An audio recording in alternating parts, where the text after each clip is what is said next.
Hola chicos, ¿cómo están? Los saluda Miss Patty. El tema de hoy es para los cuartos bachilleratos. El tema de hoy son los géneros literarios. Cuando hablamos de géneros literarios, estamos hablando que es una recopilación de todas las historias contadas, narradas, y las van a clasificar, todos los escritores las clasifican.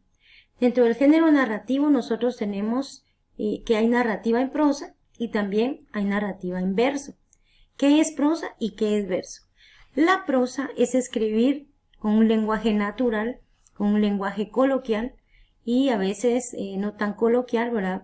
Buscamos buenas palabras para escribir, pero la narrativa en verso tiene licencias que tienen que tener rima y musicalidad de los escritos. Es muy complicado escribir la narrativa en verso, solo los expertos lo pueden hacer y anteriormente en la época medieval eso era lo que hacían los escritores.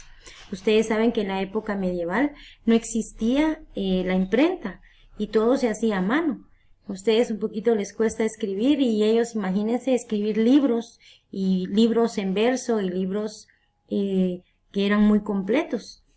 Esos libros de la época medieval, como dice acá, esos libros, nosotros vemos que está la epopeya, el poema épico, el cantar de gesta y el romance. ¿A qué se refiere esto? Esto se refiere a que todas estas historias, todos estos cuentos, todas estas narraciones eran contadas de generación en generación y alguien las escribía, ¿verdad? En la época medieval habían personajes que se llamaban copistas o escritori, que eran las personas las cuales eran los que transcribían los libros a mano. Era muy complicado ese trabajo. Imagínense ustedes también, transportémonos a esa época, sin energía eléctrica. Ellos a veces tenían que cumplir con la entrega de un libro porque al rey o a la persona que se los encargaba y le pagaba por eso, se le ocurría que lo quería ya terminado rápido.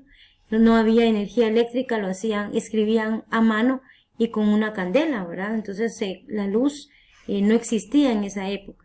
Imagínense lo complicado y ustedes ahora con todo lo que tienen, la tecnología, la computadora.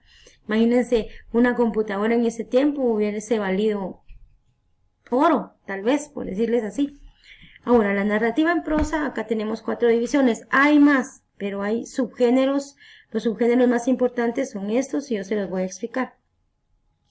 La novela es una narración extensa y acá dice que es escrita en prosa, ¿verdad? Cuyo relato describe a diversos personajes y siempre en medio de la novela siempre va a haber un conflicto. Dentro de la novela van a haber personajes que van evolucionando, ya sea en felicidad, en tristeza, depresión, lo que sea el conflicto de la novela. Como les dije anteriormente, es extensa. El cuento es un relato breve y condensado de una acción imaginaria, ¿verdad? Y en su mayoría los cuentos son sencillos.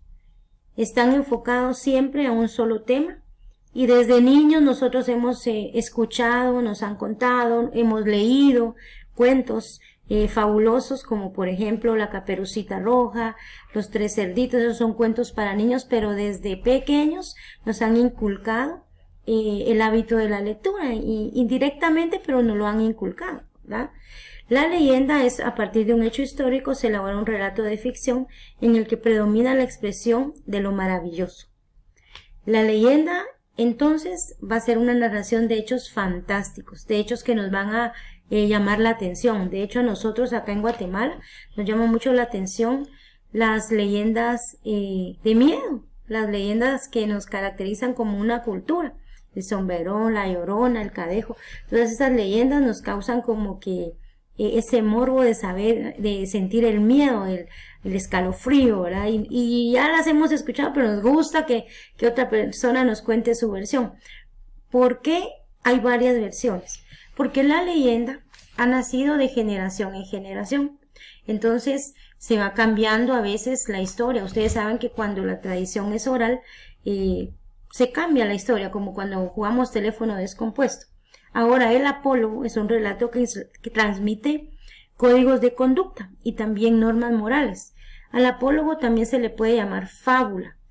En las fábulas siempre van a hablar los animales, van a hablar las cosas, Entonces el escritor ahí utiliza un recurso literario que se llama personificación. Es darle vida a los seres inanimados, a los seres que no lo tienen. Las fábulas siempre nos dejan una moraleja o enseñanza, y por eso es que a los niños desde pequeños se les cuenta fábulas para que ellos vayan entendiendo qué significa un valor moral. Las fábulas, como les digo, siempre nos van a dejar una enseñanza.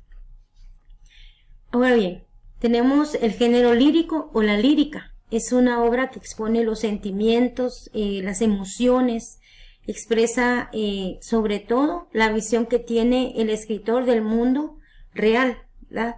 Nosotros dentro de los géneros literarios tenemos acá en este esquema, como ustedes se pueden dar cuenta, la oda, la elegía, la égloga, la sátira, la canción, el madrigal y el himno. De todos estos, nosotros los que más conocemos es la canción y el himno. Pero, ¿qué es una oda? Es un poema estrófico de temática variada. Y la elegía es un poema cuyo contenido consiste en la expresión del sentimiento de dolor o pérdida. Anteriormente, las personas, si seguimos regresando a la Edad Media, cuando tenían una pérdida de un familiar, hacían elegías, las cantaban sus tristezas, ¿verdad? De esa manera ellos sacaban toda la tristeza que sentían por dentro. La égloga es un poema en el que predomina la expresión de temas amorosos ambientados en una naturaleza bubólica. La sátira es un poema de censura humorístico de conductas morales. ¿Qué es la sátira? La sátira es hacerle burla a personajes que tienen como poder. Un ejemplo claro de sátira es la huelga de Dolores, que este año pues se va a suspender debido a todos los problemas que estamos pasando. Las canciones son poemas de amor breves de origen trovadoresco, que era un trovador anteriormente. Era una persona que iba contando historias y eran las personas que entretenían a los que se mantenían en las plazas públicas de los lugares en la época medieval. Un madrigal es un poema breve también de tema amoroso. Y el himno es un poema solemne que expresa sentimientos colectivos. ¿Qué sentimiento colectivo nos da a nosotros cuando cantamos el himno? El amor a la patria, ¿verdad? Eso es lo que nos causa nuestro himno nacional. Y por último tenemos el género dramático, que es representado en teatro. Dentro del género dramático nosotros siempre vamos a ver que van a haber diálogos, se escriben guiones para poder transmitirlos como que fuera una conversación amena, no como que fuera, es una conversación amena. Dentro de los géneros dramáticos tenemos los géneros mayores, menores y también tenemos el teatro lírico. Los géneros dramáticos mayores tenemos la tragedia, la comedia y el drama. ¿Se recuerdan ustedes que cuando yo les conté la historia de Edipo Rey, la historia terminó trágica, ¿verdad? Es una historia que nos conmovió a todos y nos gustó mucho. Entonces ese es un ejemplo claro de la tragedia. El héroe sostiene una lucha con el destino ante lo que sucumbe. ¿Quién era el héroe de esa historia? Edipo, ¿verdad? Y soportó todo lo que le pasó y se desterró. Ahora bien, la comedia es el antónimo, lo contrario de la tragedia. Es la escenificación de conflictos de la vida cotidiana, pero nos hacen reír, ¿verdad? Y el drama es un enfrentamiento de los personajes con su destino. Siempre el drama va a terminar, no siempre va a terminar en felicidad, sino también puede terminar en tristeza. Tenemos los géneros dramáticos menores, que tenemos el auto sacramental y el entremés. El auto sacramental es una pieza de carácter alegórico en torno a un dogma religioso. Siempre que hablemos de religiosidad nos vamos a enfocar a la Iglesia Católica, porque recordemos, volviendo a la época que estamos enmarcándonos, que es la época medieval, que es ahí donde surgen estos tres grandes géneros, se vivía el teocentrismo. ¿Qué era el teocentrismo? Dios es el centro del universo, es el centro de todo, pero la Iglesia Católica se aprovechaba de eso y entonces ella era la que regía. La Iglesia Católica regía en ese tiempo. El entremés son las obras breves representadas en los entreactos de las comedias. ¿Quién no ha visto Chespirito o El Chavo del Ocho? A veces salen entremeses que nos da risa, ¿verdad? Son muy cortos, son antes del plato fuerte que nos van a presentar, sale algo cortito que nos va a hacer reír antes de la comedia, ¿verdad? Y el teatro lírico tenemos la ópera y la zarzuela. La ópera es una obra escénica completamente cantada y la zarzuela es una obra escénica que incluye partes cantadas y partes declamadas. Jóvenes, el día de hoy vimos los géneros literarios y ustedes, para poder reforzar, tienen fragmentos en su libro en la página 20, 21 y 22. Ahí, si ustedes quieren leer fragmentos ejemplos de fragmentos del género narrativo, del género lírico y también del género dramático, entonces nosotros podemos apoyarnos en las páginas que ya les dije. Y por favor, para reforzar este tema, vamos a trabajar los ejercicios de la página 23 de nuestro libro, donde dice mi aporte, ¿verdad? De acá, elabora un cuadro sinóptico que resuma los diferentes géneros y subgéneros. Sabemos bien que el cuadro sinóptico es el que va dentro de llaves y por favor la redacción, la ortografía, la caligrafía. Aquí no les va a caber en el libro, entonces por favor eso trabajémoslo en el cuaderno y hacemos la aclaración que vamos a trabajarlo en el cuaderno. Luego el número 2 dice transforma al lenguaje literario las siguientes frases comunicativas. Tienen dos frases, un lenguaje literario, usted sabe que lo puede hacer en prosa, lo puede hacer en verso. Leer con atención cada párrafo y escribe el tipo de narrador que representa. Usted va a leer y me va a decir qué tipo de narrador cree que es.